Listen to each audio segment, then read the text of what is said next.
Hello, I hope you are having a good day. Thank you for clicking this lecture video. I am Dr. Diparini, a university instructor, and I hope you are so willing to learn about research because I myself is really passionate uh, about exploring the fundamentals of research so that I can also teach them, because in teaching I will also be learning twice. So today we will be talking more on the qualitative and the quantitative research questions, but I'm also including here some important informations that you might need in the crafting of your research questions. So why do we need research questions? Simple. Research questions are, or the sets of research questions that you will be crafting is the heart of your research, because through that research question that you have crafted, you will be guided all throughout your research with the identification of the variables that you want to measure in your research.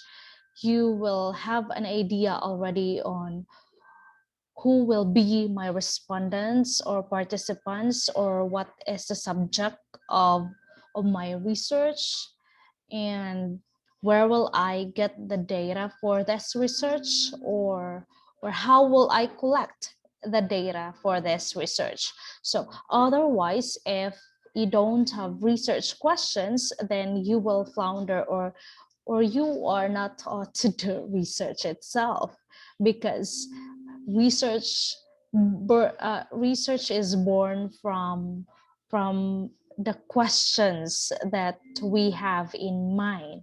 So where do we actually get questions? So a very broad answer to that is from literature and even from your own findings of your own research. So for example, you are reviewing a certain literature or an existing results of a certain research, and then you have found out that there is still something that needs a specific answer. So in that way, you will be encouraged to do your own research and to enhance the result of that study.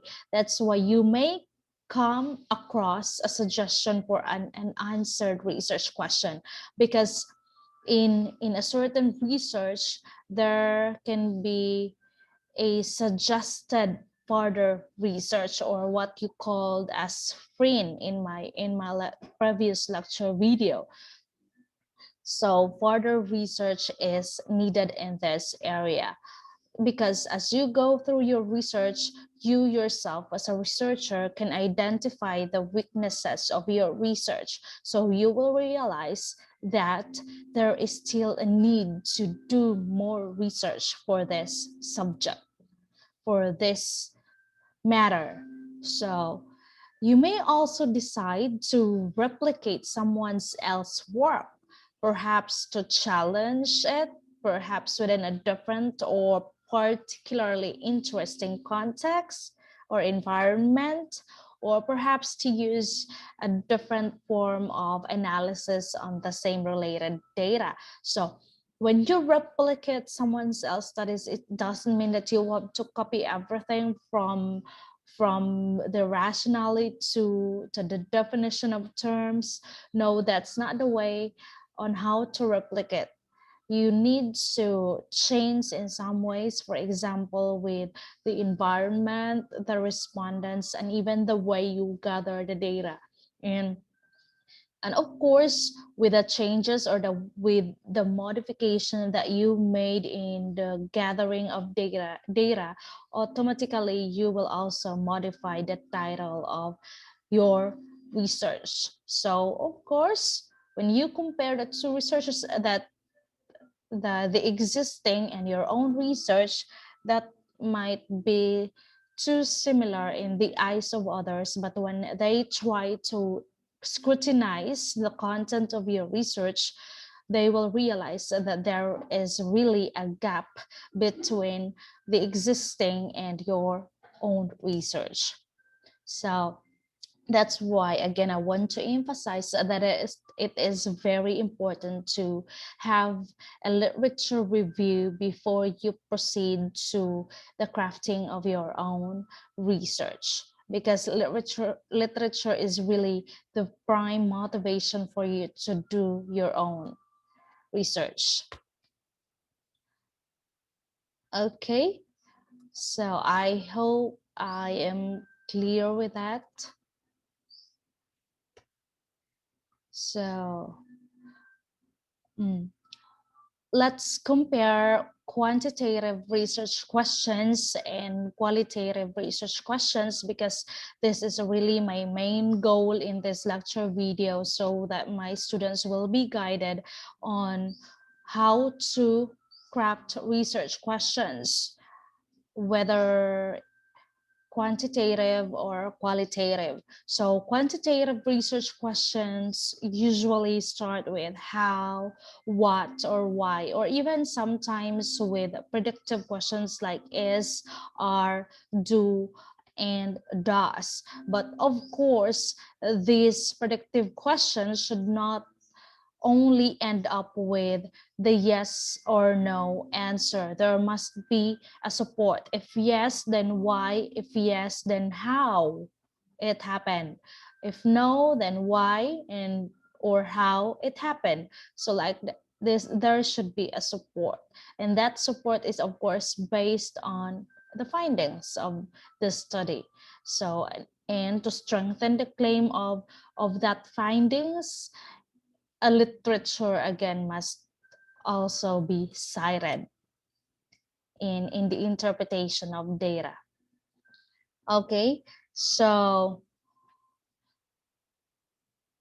the quantitative research questions also contain an independent and dependent variable. So you know that your research is quantitative if there is a numerical value in your measurement process. So if you want to measure something with a certain numerical value, then that's a quantitative research.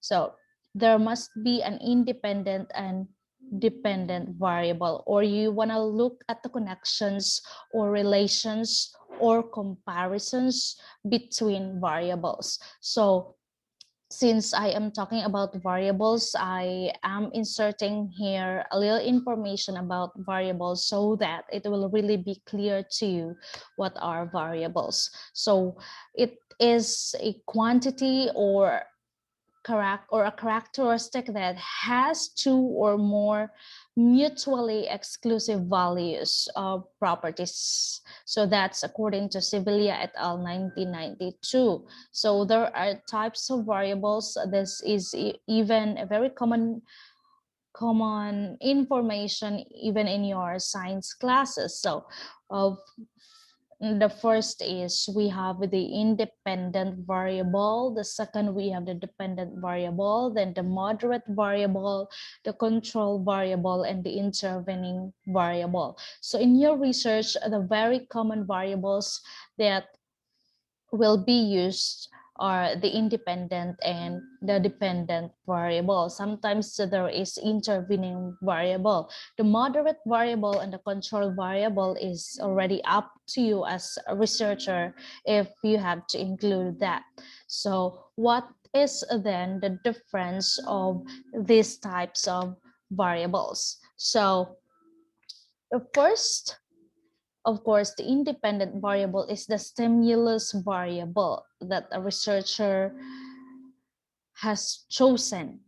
So in order to observe a certain phenomenon, while the dependent variable is the response variable. So it depends, the response of it depend on the independent variable. So for example, a certain group would like to measure the effect of the mobile apps usage to the English language learning competent or English language, second language learning of the respondents. Okay, again, I want to clarify.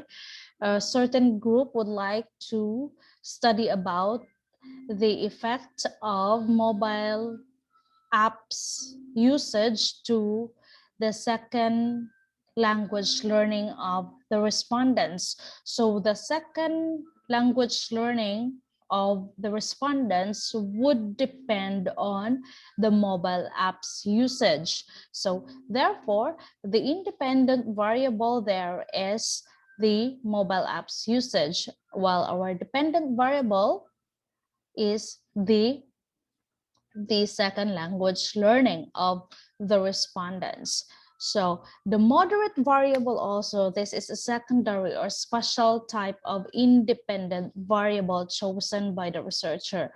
So it's up to the researcher if he'll gonna have another independent variable, especially if he suspects or she suspects that there is still another factor that would affect the dependent variable in the experimental process or in the research process.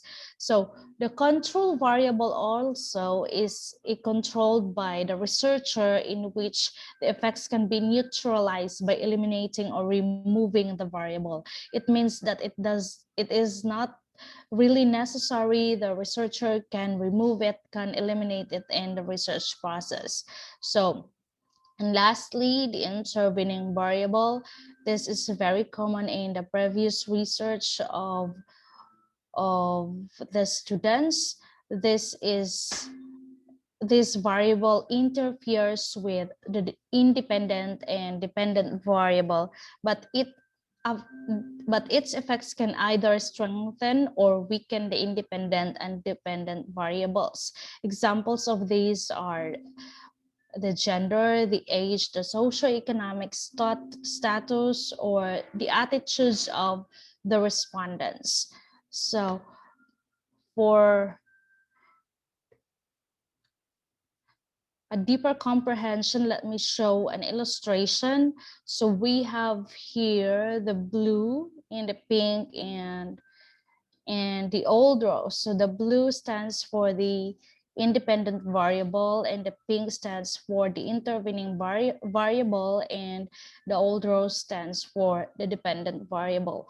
So the same with my example minutes ago, that mobile apps usage is the independent variable, and the dependent variable is the second language learning, and then the intervening is the age, the sex, the socioeconomic status, the attitudes towards the study. The intervening variables will be measured if the researcher has this allegation that there is or there are still another factors affecting the second language learning of the respondents. So for example, there is a usage of the mobile apps, but still the student is not improving in his or her second language learning efficiency. It's also because of his socioeconomic status, because uh, because they are busy with making a living, or it's also because of the attitudes towards the study. Maybe he is not also willing to learn the second language, or it can also be of age, because it is believed that the younger, the faster the learning of a language. Or there are still a lot of factors in the second language learning, like language interference or the first language interference. So you could also include that as the intervening variable. So I hope variable is already clear to you. So there are three types of quantitative research questions. First, the descriptive questions.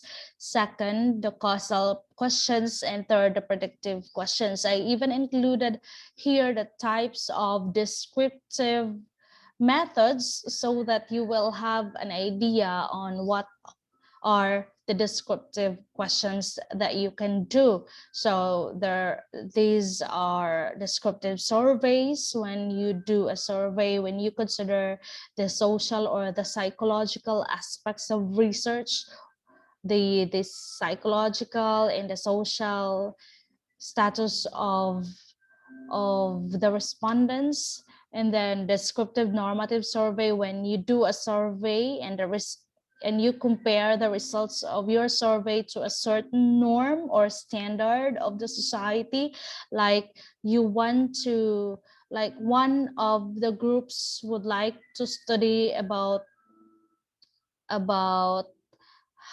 the online selling and the language of online selling and how it deviates to the general American English. So that is descriptive normative, because he is or they are comparing the online selling language to the standard American English. So descriptive status, if you are trying to study on the status of your respondents, like socioeconomic status, or even a certain situations in your community. And descriptive analysis, if you want to analyze the nature of your subject, like the nature of the language, the phonological features of the dialects of Southern Cebu. If you want to analyze the nature, then that's descriptive analysis. And then descriptive classification, if you want to classify, for example, the words of the Robert Frost poem, or you do stylistics analysis of the poems of Robert Frost, you classify the the language devices being used in the poem, like you classify it into simile, metaphor, idioms, hyperbole. So descriptive classification. Another also is descriptive evaluative. If you do evaluate the existing research made by those who came before you, or those researchers before you. And then descriptive comparative, when you try to compare this subject to this subject. And then when I say subject, it refers to your subject of the study. And then you also have correlational survey, when you measure the relationship of the variable X and the variable Y. And you also have longitudinal survey, when you try to observe the impact, for example, of or the intervention program that you implement from when the child is still 1 year old until the child is already 5 years old. So there is a long observation. So that's longitudinal survey. Second is the causal questions. No, from the word causal, there must be a cause and effect. And third is the predictive questions. It is predictable. It is answerable by yes or no, but again, we will not expect only a yes or no answer, but there should be a support how or why. So, okay, so I will now be teaching you how to create a descriptive question. So these are simple questions that ask about how much, how often, or look for a list of things or factors, especially if it is a descriptive classification. So let me give you an example. So what are the general American English segmental phonemes interfered by Cebuano Visayan in the mundane conversation of the farmers in southern Cebu? So here I am just trying to list. No, I would just like to list the segmental phonemes interfered by Cebuano Visayan. So when I say GAE, it means General American English. So that can, so after the listing, so my question number 2 also is still connected to my listing. So how often is the occurrence of the interference as to vowels and consonants? Here I am also classifying. So this is descriptive classification. So since I am already asking how often, so there is already a a need for a specific numerical value. So you will be counting 1, 2, 3 like that. So that's how to create a descriptive questions, a descriptive question. Okay, so for causal questions, it determine how, or it determine a relationship between two variables, or they compare two variables. It's quite similar to descriptive comparative or correlational. So for example, how does one of the science segmental interference to General American English affects the efficiency of communication? So a relationship question. So you have to see how the Cebuano Visayan segmental interference affect to the efficiency of communication. So in order for you to come up, since I am talking about quantitative questions, you need a rubric also for on how to measure the efficiency of communication. You have to measure. So if you are doing qualitative, so you will be soliciting perceptions from your respondents or from your participants. Like you will be asking, what is your perception towards the interference of the General American English in your communication skills? So that is qualitative. But if you will measure the relationship of the interference and the efficiency in communication with the use also of the standards of communication or efficiency of communication, like the rubrics, so that is considered quantitative. So you will use like formulas in style in, I know what's that, um, statistics. So, okay. How do vowels compare to consonants in their frequency of interference? So here you will be using the mean, no? You will do the listing and then you will count the frequency of interference and then you have to compare. So that's causal questions.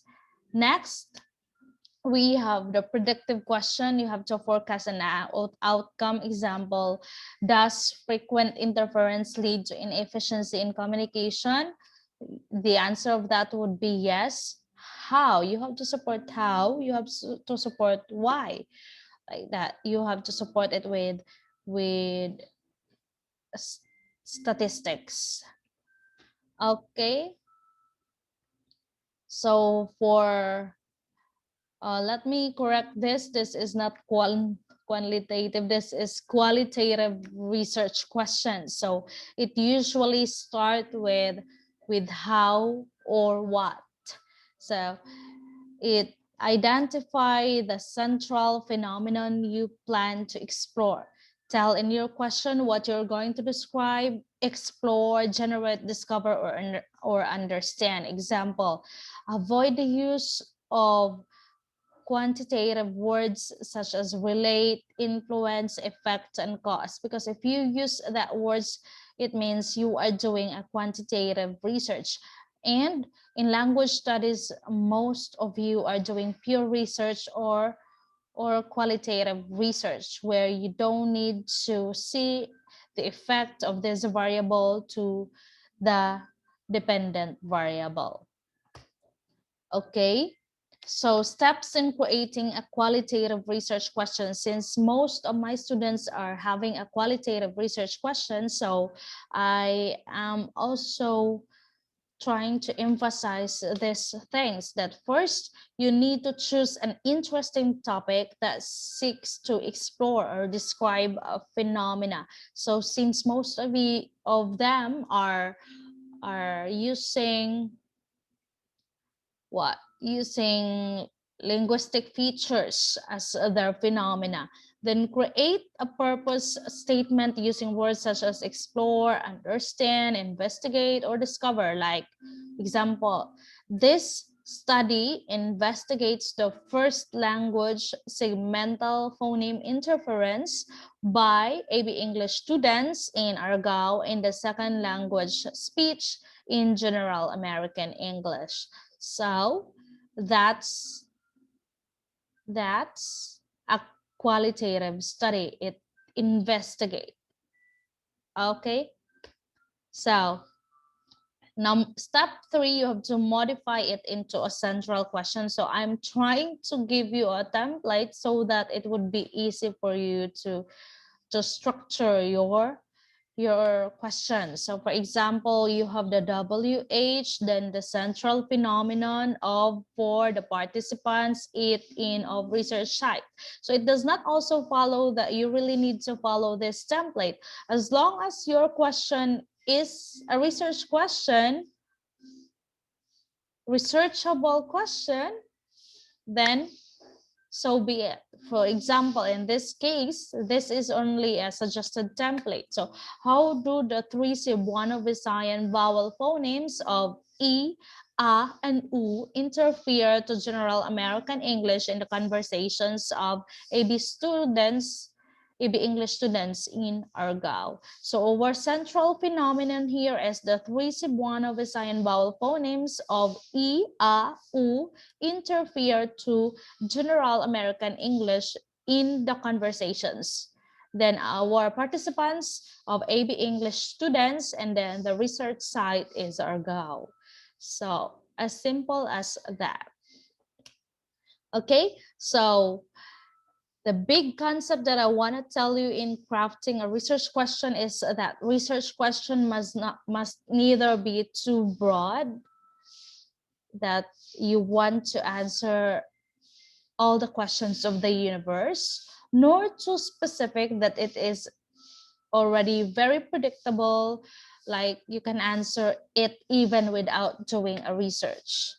So the common facts of today are products of yesterday's research. That's why it is our perks that there are a lot of researches ahead of us. So use them, try to venture them, and look for things that you need to do a research, or look for the things or opportunities for research, I mean. So it's time to start crafting your research questions or your statement of the problem. Thank you. If there are any questions, you may just comment below.